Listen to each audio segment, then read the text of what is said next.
everybody, welcome back to my channel. So today we're going to paint this little fictitious water scene with some rocks in it. And there's like this pretty little tree here, and then there's some geese over here sitting on the rocks. So we have a lot of elements going on in today's painting. We're going to have some landscape elements, some rock elements, water, and we're going to also have some animals in our painting today.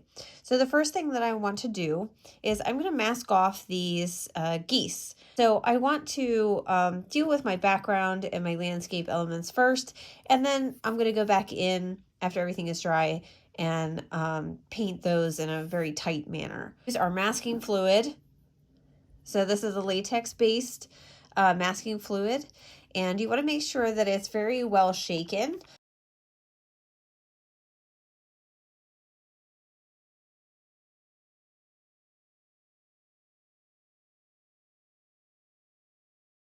Okay, so while my masking fluid is drying, I'm going to do a quick demonstration for you about how to do some quick rocks. We're just going to focus down here. And I'm going to demonstrate to you a quick and fun way to do some rocks. So you're first going to need some watercolor paper, and then you're going to need a piece of a credit card or an insurance card or something like that that's relatively flexible. And we're going to use this as a scraper. So here's some rocks here, right?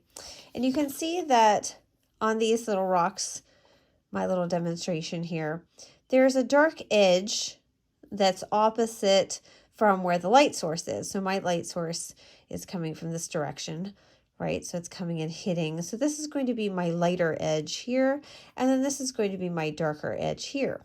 So when I'm scraping and I'm doing rocks, I want to keep in mind what is my dark edge and what is my light edge.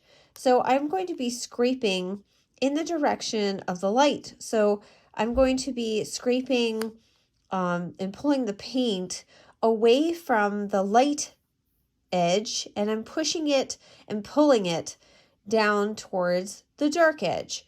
And what happens is the paint will then pool in that dark edge, and it'll give me a natural shadow. Yeah, so let's pretend like there's a little rock kind of like right here, and maybe there's some rocks kind of like here. This is very, very watery. See how watery my color is? We want it to be very watery when you're doing a rock scraping technique, because you want the color to be able to move. So we want to make sure that the color is able to do that. So we want to make sure that it's very wet. If you find that you're a little bit too dry, then go ahead and add a little bit more water, just like that. This is the Mars Black. Let's just add in a little bit,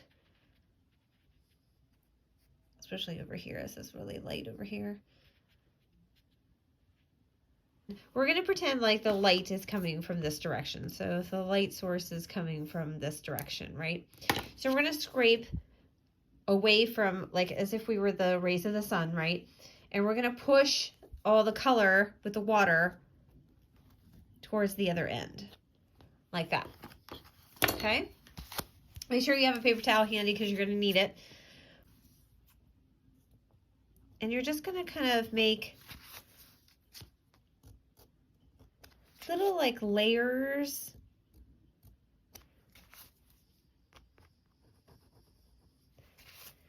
to your rock.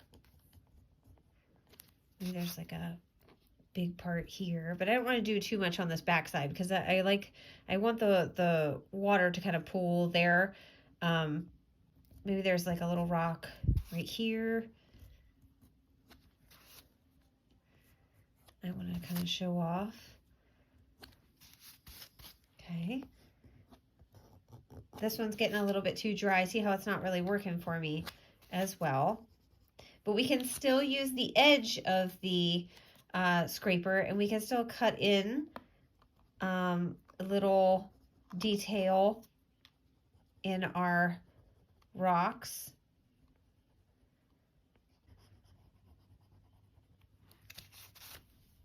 kind of like that.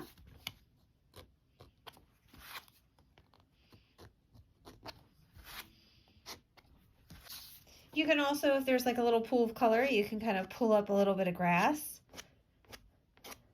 kind of like this.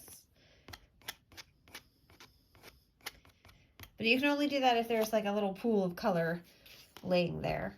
Okay, you can add a little bit of salt to add a little bit of texture. Although I use the Mars Black, so I have a little bit of granulation going on already from the paint.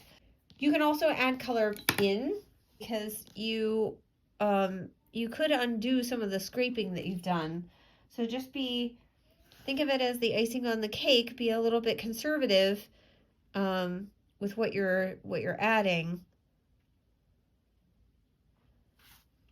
Okay, so that's how we're doing the scraping technique, and that's what we're going to do in our little painting. Okay, so going back to our painting here, you can see that I've split the painting into kind of like an upper portion and then a lower portion. So we're going to deal with, this is just my own preference. This is how I work. I want to do the upper portion first. So we're going to do the sky. And then we're going to do this water with the rocks and everything like that. Okay, we're going to do that second. Make this all wet here. And I'm painting on 140 pound. This is Sanders Waterford.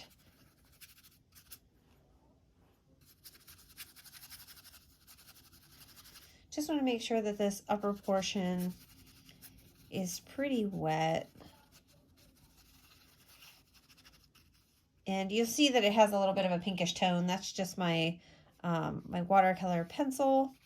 But I'm going to be painting over top of it, so I'm not too worried about it. I want it to be a little bit more of a sunset, so I'm going to lay in some orange and red tones here.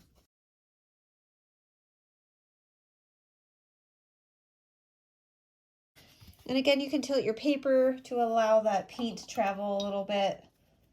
And I want to lay in a bright orange color up here.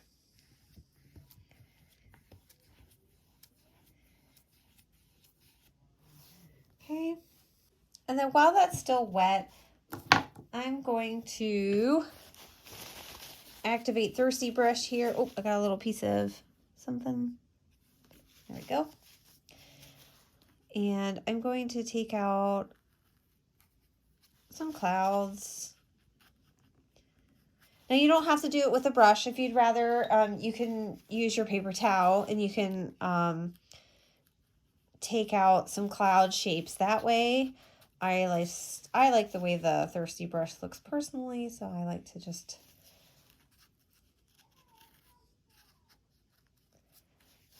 take it out that way. Down here.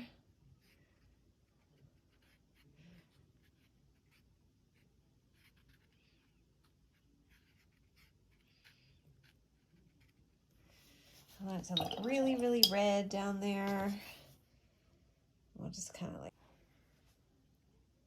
this will be like for some trees, a little darker.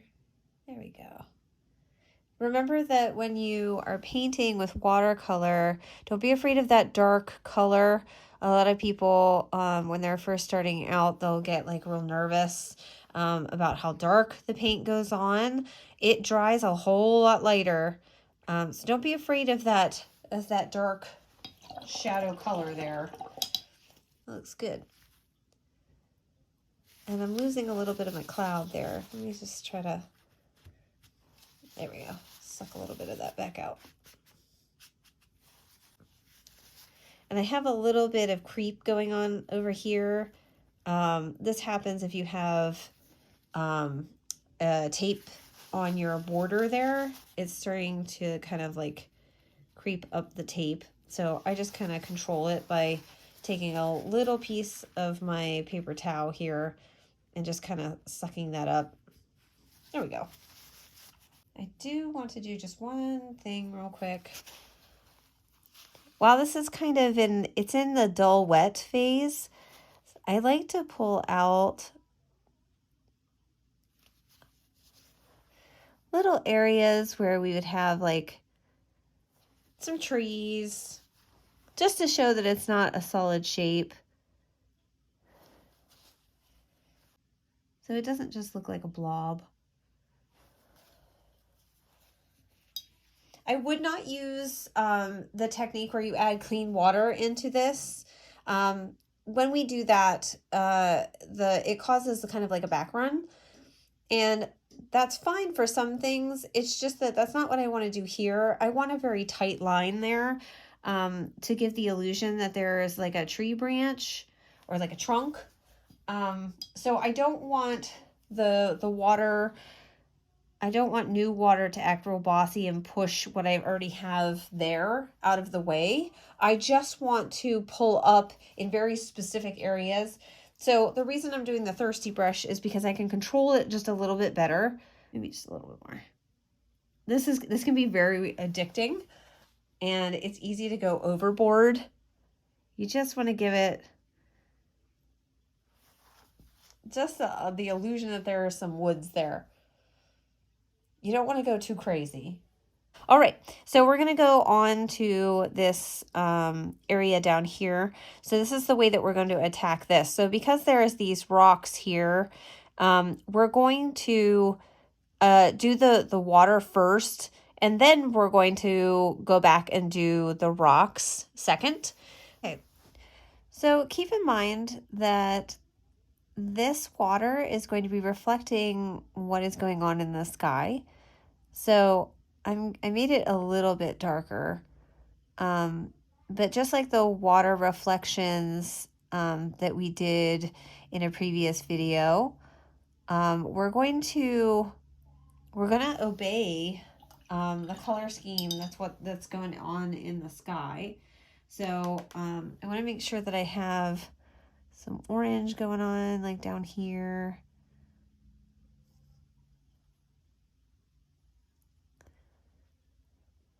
And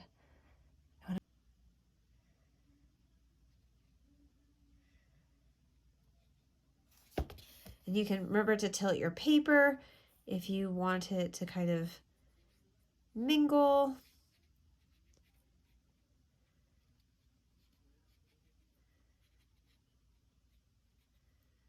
And this water down here is going to be very, let's get that wet down here.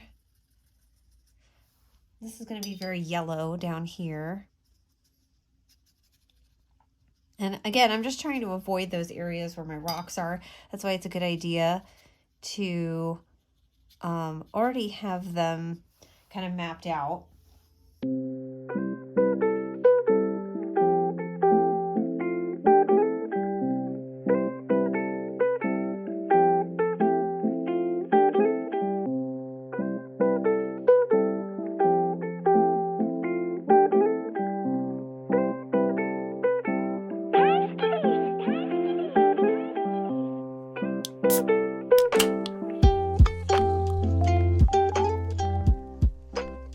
Wet, you're gonna just kind of paint in those shadows for your rocks. You also might have some shadows going across the water.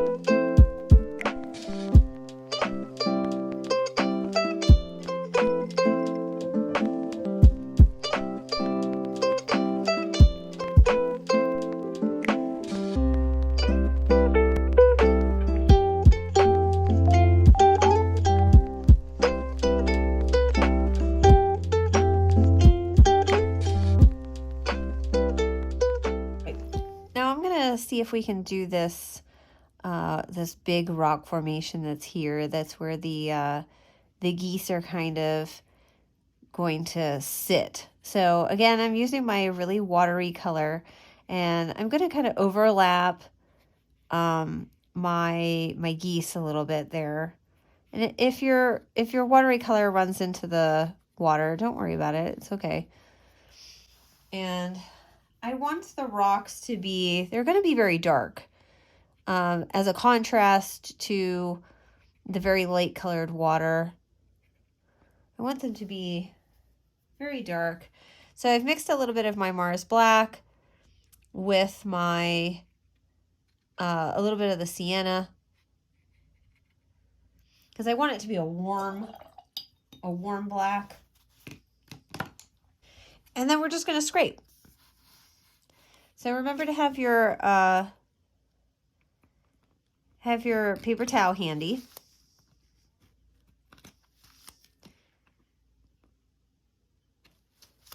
And if you don't like scraping with the credit card, you can always use a palette knife as well. It works just fine. I kind of like my palette knife for little areas that I can't, if I'm having trouble kind of getting in there and I want to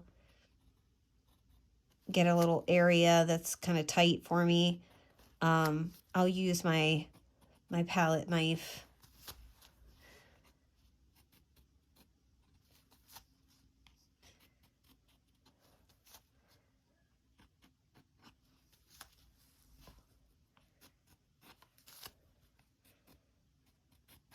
Okay.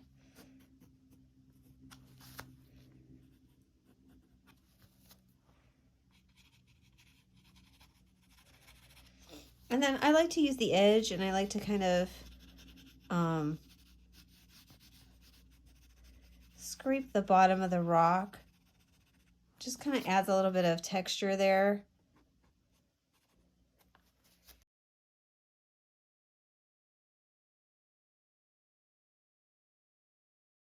I think I'm going to go in there with just a little bit of straight Mars Black, because I want this to be really, really dark right here underneath the rock. So this is very, very concentrated color that I'm going in with.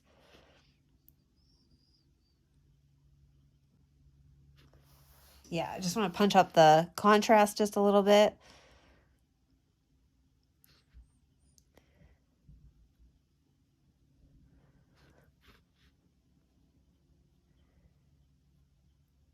Yeah, perfect.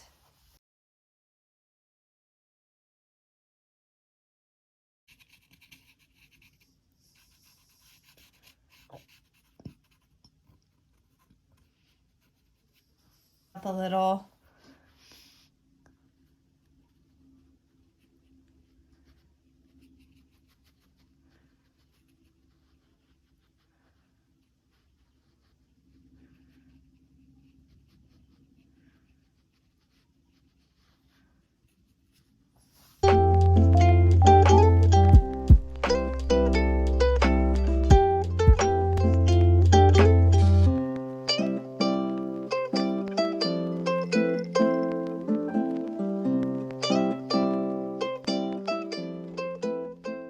You can feel free to add like as many rocks as you want. Maybe there's some like little rocks out here.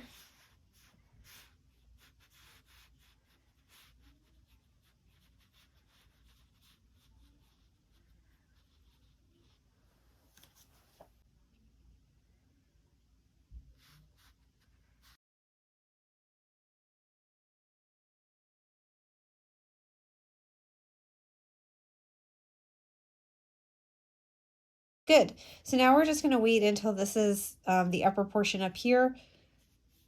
It's pretty dry, so I just want to make sure that my bank, when I paint in my bank, it doesn't run, which this is pretty dry here, so it should be okay. And just to cool it down even further, I'm going to add just a touch of the phthalo blue to it, velvety in color. And I'm just going to paint in this bank here.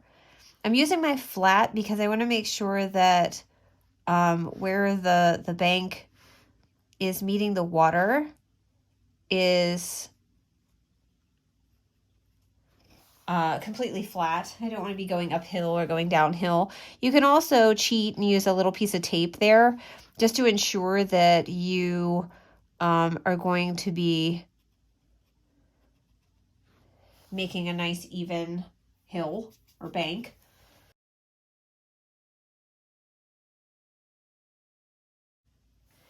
And I'm going to just add a little bit more contrast here.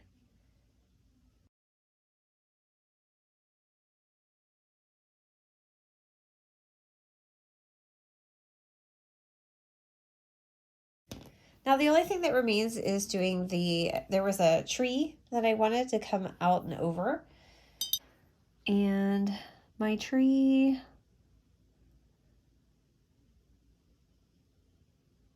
I'm using just a round brush to kind of paint the tree, the trunk of the tree in here. There's a branch that came off this way.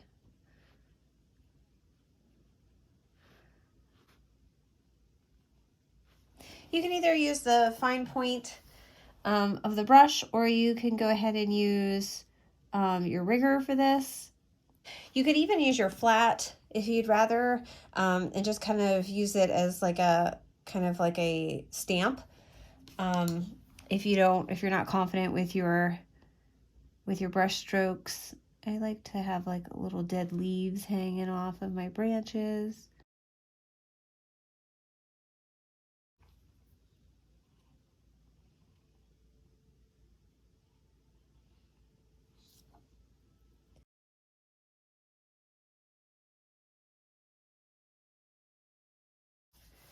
You want to remember to have movement in your branches. You don't want to have them, all be going the same direction. You want them to kind of, nature is kind of spontaneous. Sometimes there's branches going this way and there's overlapping branches here. I like to have little clumps of dry leaves in my trees. Maybe there's some grass going on over here.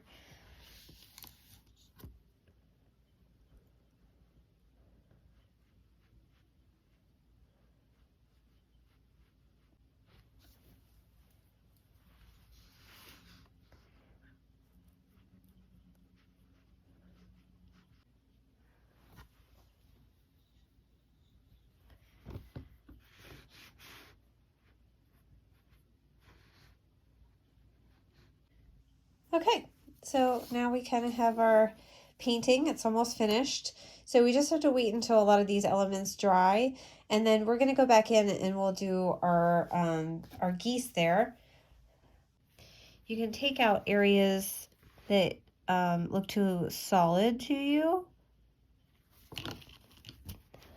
so that it looks like there's little waves and ripples happening. And you're just going to kind of like scrub them out and then lift off with a clean area of your paper towel.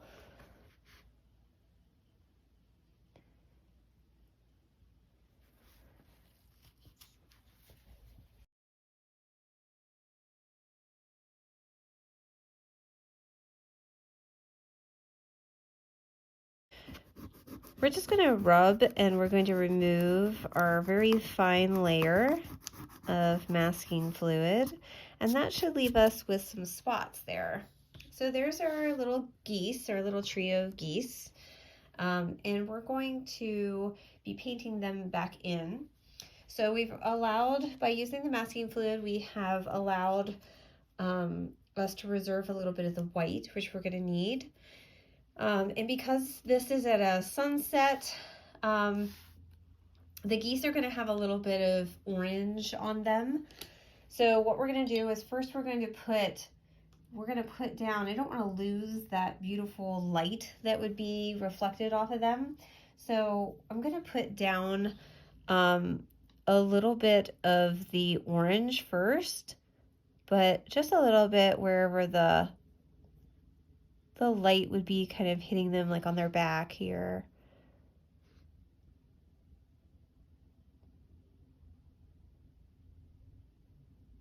And here, and here,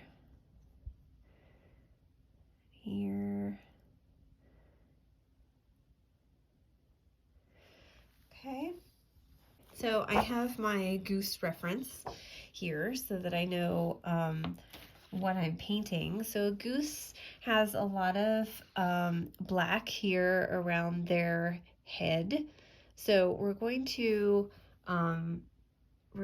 paint our little geese here. They're gonna have a lot of black on their head. So I'm just going to, and I'm using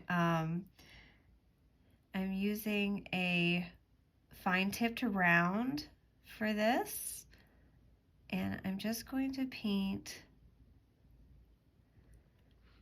in their beautiful, graceful, long neck. And I'm going to leave a little bit of that orange kind of showing through.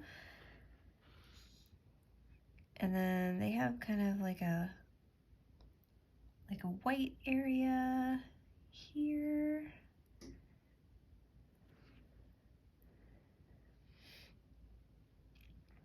And then they have a little bit of the black kind of back here.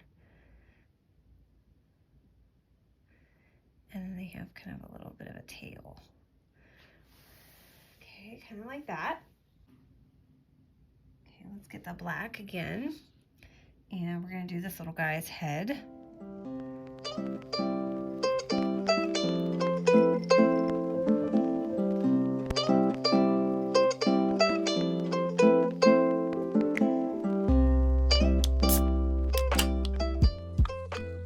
There's another one. And let's do this last one. He's gonna have his head kind of angled ever so slightly. So he's gonna have a very dark little beak, and then he's gonna have a white spot here, and then he's kind of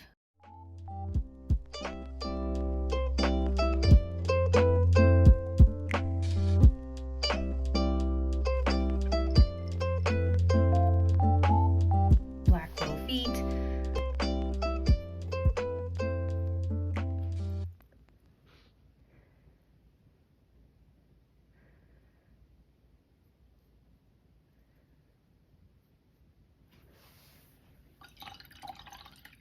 And I want to grab a little bit of the dark brown for their body.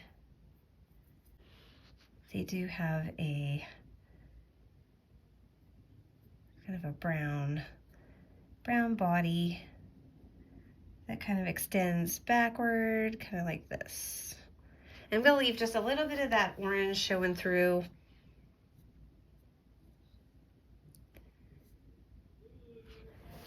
Okay, just like that. And this little guy back here, let's get him.